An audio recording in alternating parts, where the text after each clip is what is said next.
Fala galera, beleza? Eu sou o Murilo do canal Teoria em 5 e na aula de hoje a gente vai dar continuidade aos nossos estudos de matemática. Nas últimas 3 aulas a gente falou sobre exponenciais, funções exponenciais, as propriedades, as definições e tudo mais.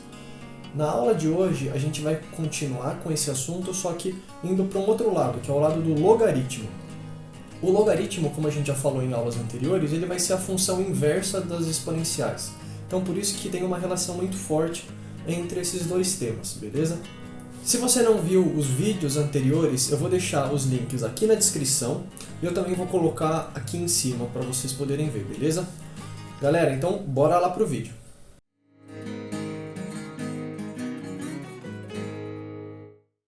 No segundo vídeo dessa série, eu apresentei um exemplo para vocês, no contexto de funções exponenciais, falando sobre a meia-vida em radioatividade. E lá eu peguei um exemplo onde eu tinha uma massa de 1 kg de césio-137, cuja meia-vida é de 30 anos, e aí eu estaria monitorando o decaimento radioativo desse césio ao longo do tempo. E a gente percebe que é possível relacionar a massa do césio num certo instante com a massa inicial do césio, multiplicado por meio elevado à quantidade de meias-vidas que se passaram desde o instante inicial do nosso experimento. Vale ressaltar que nessa expressão, a quantidade de tempo tem que ser medida em meias-vidas, tá bom? Dessa forma, a gente estabeleceu uma função exponencial que descreve a massa do césio ao longo do tempo. E aí eu faço a seguinte pergunta.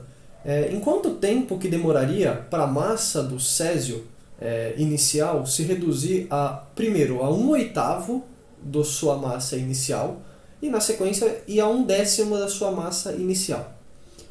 Ora, vamos para o caso A, quando a massa vai se reduzir a 1/8. Eu quero que a massa em um certo instante de tempo t seja igual a 1/8 da massa inicial. Eu substituo aquela expressão que a gente encontrou para a massa do césio ao longo do tempo e, manipulando essa expressão, eu chego na seguinte equação. Meio elevado a t vai ser igual a 1/8. Ora, 1/8 a gente pode escrever como meio elevado a 3, como a gente viu na aula do Renan sobre exponenciação, as propriedades de exponenciação. Então eu consigo comparar os expoentes e eu vejo que o meu expoente t tem que ser igual a 3 meias-vidas. Então beleza, consegui resolver o problema, muito simples. Agora, e se eu quiser descobrir o tempo para qual a massa vai se reduzir a 1/10 da sua massa inicial? Nesse caso eu não consigo escrever 1/10 como sendo uma potência inteira de meio. E aí fica um pouco complicado para a gente conseguir responder essa pergunta. E é aí que vai entrar o famoso logaritmo, tá? O logaritmo vai entrar para poder responder justamente essa pergunta. Então, vamos dar continuidade. Para a gente conseguir entender a definição de logaritmo, vamos ainda continuar com o nosso exemplo. No nosso exemplo, a gente tinha uma equação do tipo meio elevado a t igual a 1/10. A gente vê que meio é a base desse expoente, e 1/10 é o lado direito da equação. Então, a quantidade de tempo vai ser uma função que depende dessa base meio e também desse lado direito da equação 1/10. E o que a gente faz para definir o logaritmo é dizer que, então, a quantidade de tempo vai ser o logaritmo na base meio da quantidade 1/10, ou logaritmo de 1/10 na base meio, se vocês quisessem dessa forma. Então, o meio é a base do nosso logaritmo, ou a base do nosso exponencial. A quantidade de tempo t é justamente o logaritmo que a gente quer calcular. E a quantidade da direita, 1/10, vai ser o chamado de logaritmando. Então, se a gente tiver um caso geral, onde eu tenha constantes a, b e c, com a e b positivos, e a diferente de 1, eu posso dizer que se eu tenho uma equação do tipo a elevado a c igual a b, o a vai ser a minha base, o c vai ser o meu logaritmo e o b vai ser o meu logaritmando. Eu consigo reescrever isso através de c igual a log na base a de b, beleza? Bom, e nas questões, como que você vai precisar utilizar o conceito de logaritmo? Você vai precisar entender quais são as propriedades dos logaritmos e como utilizar cada uma delas, tá? Vamos fazer aqui um comparativo entre as propriedades da exponenciação e as propriedades dos logaritmos. A primeira propriedade é a seguinte: se eu tenho um número a maior do que zero e diferente de 1, eu tomo a elevado a 1 vai ser igual a, é claro. Dessa forma, log de a na base a vai ser também igual a 1. Agora, se eu tomo a elevado a zero, eu vou ter como resposta 1. Então, o log de 1 na base a vai ser igual a zero. Se eu tenho uma igualdade entre expoentes de mesma base, eu posso dizer que os expoentes são iguais. E a mesma coisa acontece para logaritmos. Se eu tenho logaritmos de mesma base, os logaritmandos são iguais entre si também. As próximas duas propriedades são com respeito à multiplicação e à divisão, que se transformam em somas e subtrações. Se eu tenho um produto de expoentes da mesma base, eu posso somar os expoentes. Da mesma forma, se eu tenho o logaritmo de um produto, eu posso somar os logaritmos. E o mesmo é válido também para o caso em que eu tenho uma divisão de expoentes da mesma base ou um logaritmo de uma divisão também. E mais uma propriedade que é importante é a propriedade de um expoente de um expoente. Quando eu tenho a elevado a x e tudo isso elevado a n, eu posso multiplicar os expoentes. E da mesma forma, se eu tenho o logaritmo de uma quantidade elevado a n, o logaritmo de x elevado a n, eu posso tombar o expoente e calcular n vezes log de x. Tá? E a gente também tem outras três propriedades que são importantes e que eu vou estar usando exemplo numérico aqui para poder mostrar para vocês.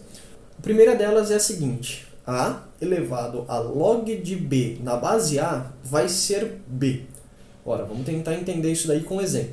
Eu vou pegar 2 elevado a log de 8 na base 2. Log de 8 na base 2 é 3, então eu vou ter 2 elevado a 3. 2 elevado a 3 é 8, que é de fato o que a gente estava esperando.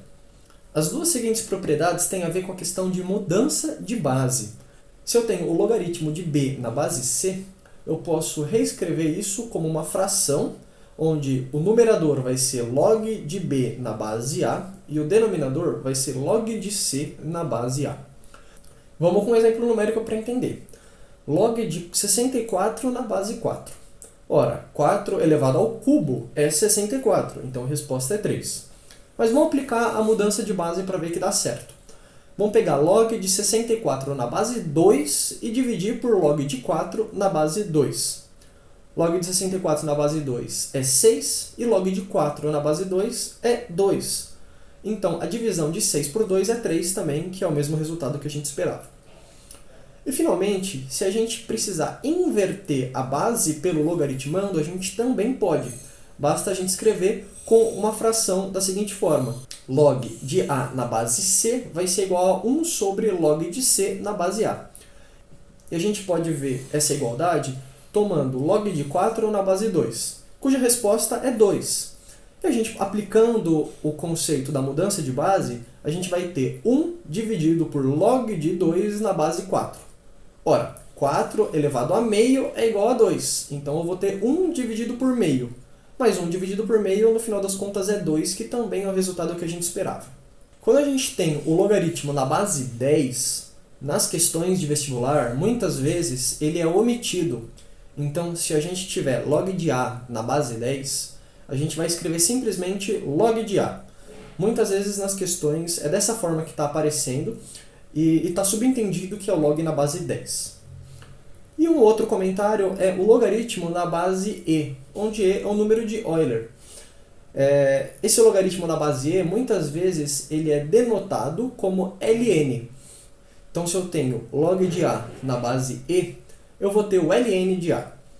O número e ele é aproximadamente 2,7, ele é um número irracional, e a razão pela qual a gente chama ln é por conta de ser o logaritmo natural ou logaritmo neperiano. Tá? Beleza, então antes da gente fechar o vídeo, vamos retomar a nossa equação inicial, aquela equação que a gente queria resolver no início do vídeo. A equação era meio elevado a x é igual a 1/10. Dessa forma, como que a gente vai resolver? A gente vai dizer que x é o logaritmo de 1/10 na base meio. Então a gente precisa calcular esse logaritmo de 1/10 na base meio.